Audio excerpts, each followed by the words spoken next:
Le projet PNB, c'est de regrouper toute l'offre des éditeurs et que le libraire fournisse à la bibliothèque le même service que celui qui fournit déjà sur le papier, c'est-à-dire sur un seul point d'accès, pouvoir acquérir, pour le prêter ensuite, l'ensemble des titres des éditeurs. Alors, juste le mot, c'est le mot acquérir. Oui. Vous verrez que dans le projet PNB, vous ne faites pas l'acquisition d'un fichier, mais vous êtes en situation de locataire. Le projet PNB, contrairement par exemple au projet Louis-Log, n'est pas un projet d'abonnement, c'est un projet où le coût est un coût par référence. Le rôle de Dilicom, c'est de rassembler l'ensemble des métadonnées numériques de Gallimard, de Flammarion, de Volumen, d'Editis, etc. Les rassemblant, le travail d'Imagine, c'est du coup de mettre ça à disposition dans le site internet du libraire Le Fayère, de telle façon que quand vous vous connectez, vous ayez bien l'ensemble de ces offres détaillées, livre par livre, avec les métadonnées en plus quand elles sont spécifiquement numériques. Tous les éditeurs du groupe Gallimard, c'est-à-dire Gallimard, Flammarion, maintenant, etc., dans le cadre de PNB, donc premier élément où on voit bien du coup qu'on sort de l'expérimentation, c'est que l'ensemble du catalogue numérique Gallimard, qui est actuellement à disposition des particuliers, sera à disposition des bibliothèques. Effectivement, du coup, l'ISBN, l'EAN du livre numérique pour les bibliothèques va être différent du livre de l'EAN numérique pour les bibliothèques. Pourquoi il va être différent? Parce que, d'abord, le livre ne va pas être au même prix. Pour être très concret, et même extrêmement concret, dans le cas de Gallimard, si c'est une nouveauté, si le livre numérique est un équivalent d'une nouveauté ou d'un grand format, le prix sera multiplié par 1,6. Si c'est un livre de poche, un folio, pardon, il sera multiplié par 2. Et quand la bibliothèque l'achète à ce prix-là, elle peut le prêter 25 fois. D'accord? Et ce prêt de 25 fois, il peut se faire tout de suite si vous avez tout de suite 25 personnes qui veulent l'emprunter, ou il peut s'étaler sur plus de temps. Ça c'est l'offre Gallimard. Dans PNB, il va aussi y avoir tout Volumen. Donc Volumen, c'est-à-dire le groupe La Martinière, Le Seuil, etc. Où là, on fera apparaître dans l'interface, dans votre interface, dans la librairie de Fayère, le fait que si c'est un livre du Seuil, c'est pas 25, c'est 50 fois. C'est 50 prêts. Et puis, des informations qui ont été données pour le Seuil, c'est le même prix que le prix papier. Donc, ça, c'est juste pour vous donner leur référence de calcul. Mais vous verrez le prix du livre numérique pour le prêter 50 fois. C'est vous qui avez négocié avec chaque éditeur? Non, on n'a rien négocié du tout. C'est l'essence même, une des essences mêmes du projet PNB, c'est pour fédérer l'ensemble des éditeurs et des diffuseurs de ces éditeurs, leur laisser la possibilité de paramétrer, paramétrer la notion de prix et la notion de prêt à leur guise.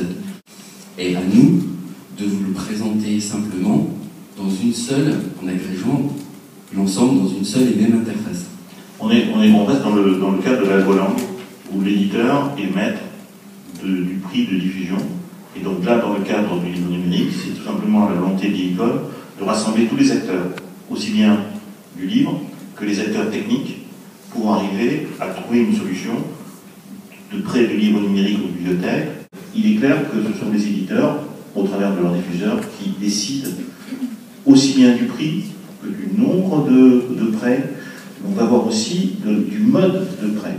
De placer le point libraire en capacité de répondre aux appels d'offres, de telle façon que quand le libraire répond aux appels d'offres, du coup la bibliothèque a tout le catalogue et va pouvoir acheter à tous les éditeurs. Dans le projet PNB, au moment où on démarre, il y a déjà des groupes qui sont quand même très différents, voire très concurrents, et qui là se retrouvent ensemble. En l'occurrence, donc, ce qui est signé, entre guillemets, pour PNB, c'est Editis, plus Gallimard, Flammarion, CDE, Sofedis, etc., plus Volumen, plus Harmonia Mundi, plus Immatériel. Donc on voit bien que c'est déjà un signe fort, un signe fort de rassemblement. Il n'est pas question de dire que tout est réglé. Et c'est bien ce que j'exprimais au début. C'est une photo, mais il n'est pas aujourd'hui clair. Par exemple, Hachette n'est pas dans le domaine. De PNB. Maintenant, l'optique de PNB et l'optique de l'ICOM est de dire il y a des problèmes. Chacun des acteurs qui est autour de la table de PNB a des problèmes aujourd'hui. Mettons en parenthèse ces problèmes et commençons un test, faisons quelque chose qui existe, et en faisant quelque chose qui existe, ceux qui sont autour et qui attendent vont peut-être se rapprocher et s'agréger au projet PNB. Dans l'offre PNB, ça voudrait dire qu'il faut d'abord avoir un outil statistique important, quand même, pour que nous, on puisse suivre et qu'on puisse racheter. L'enjeu extrêmement important, c'est comment est-ce que la bibliothèque donne accès à ses usagers. Alors là, effectivement, PNB a abordé la chose différemment, c'est-à-dire, vous avez acheté vos droits auprès à la librairie Le Fayère. Et là, vous allez vous retrouver, selon votre choix ou vos capacités, etc., dans deux solutions. Donc, soit ce SIGB, lui aussi, participe de PNB et se met en situation de récupérer vos droits d'achat pour mettre à disposition de vos usagers dans les interfaces que vous avez déjà avec eux les prêts que vous avez acquis. Soit une plateforme d'accès usager, le Fayère, où vos usagers, avec les logins mots de passe de la bibliothèque, pourra retrouver les livres qu'il a le droit d'emprunter.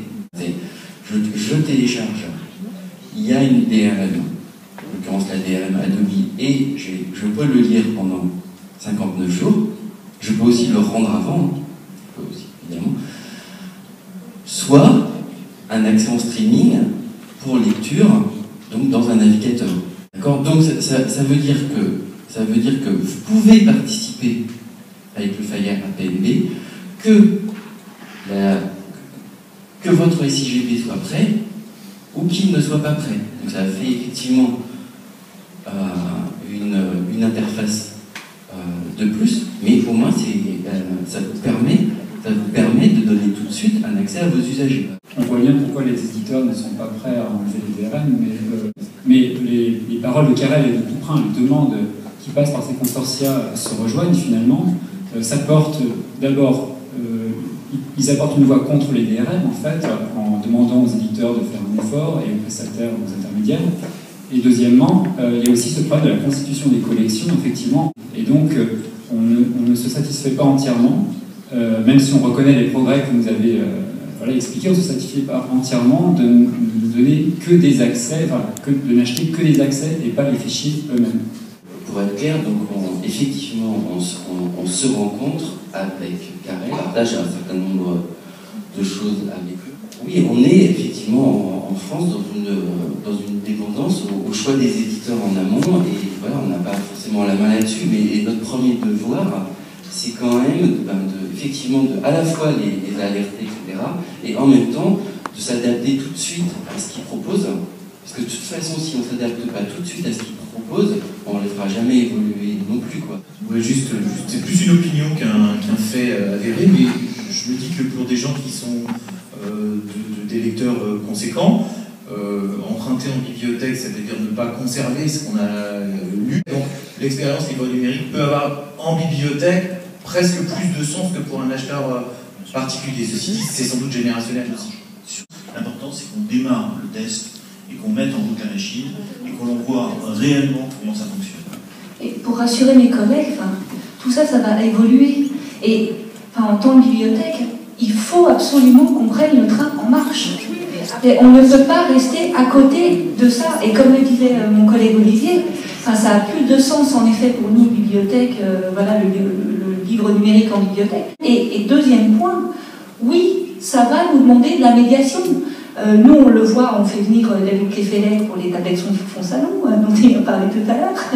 Mais oui, ça va nous demander de l'accompagnement, de la formation, etc. Mais pour nous, c'est important aussi d'évoluer. Il se trouve que dans les salariés Imagine mis à disposition de Le Fayère, vous avez un Rennais qui, en l'occurrence David, qui va pouvoir vous accompagner. Ça, c'est la première chose. Et la deuxième, c'est que j'ai demandé à ce que les diffuseurs, dans le cadre d'une préparation justement à PNB en avance de phase, vous ouvrent le service de presse. Quelles échéances, puisque là vous êtes en train de parler d'une phase de test qui n'est pas encore complètement aboutie parce qu'il manque des autorisations, mais quelles sont les étapes que vous prévoyez là dans les mois et les semestres qui viennent? Calendrier PNB pour vous fournir une interface agrégeant les offres des diffuseurs dont on a parlé, c'est janvier. Donc, si, bien sûr, les quelques blocages qui restent, et il n'y en a pas beaucoup, il y en a un particulièrement, étaient levés. Lors de cette phase mise en place de l'interface des libraires, on pourra, c'est à ce moment-là que nous, on pourra être expérimentateurs. Pour l'instant, pour moi, les tablettes, ce ne sont pas des appareils de lecture. Et le fait que vous insistiez sur le streaming, c'est plutôt pour les ordinateurs et les tablettes. Donc, pour un lecteur qui lit assez longtemps, c'est pas le futur pour moi. Je suis complètement d'accord avec vous. Le problème étant, c'est que le streaming aujourd'hui, quand j'ai regardé un peu les diffuseurs et le nombre de références qui représentent les streaming par rapport à la chronodégradabilité, on est à 40%. Vu le confort de lecture et l'économie d'énergie que ça représente la liseuse, c'est encore quelque chose d'intéressant, et pour longtemps, à mon avis. Donc on veut promouvoir la lecture sur liseuse, et par contre, on ne va pas prêter des liseuses vides.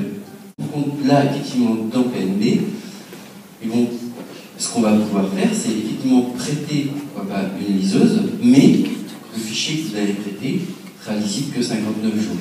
Dans la liseuse, on va avoir droit expiré, et soit c'est la liseuse personnelle de quelqu'un, et en fait, il va lui-même pouvoir réactiver via l'interface que la bibliothèque lui proposera un deuxième prêt, soit c'est une liseuse qui appartient à la bibliothèque, elle revient, vous la rechargez, et ça repart. Pour vous donner des informations sur l'évolution du projet en lui-même, je pense que d'ici, j'espère, courant novembre, on va avoir des éléments très précis là-dessus. Merci beaucoup à vous.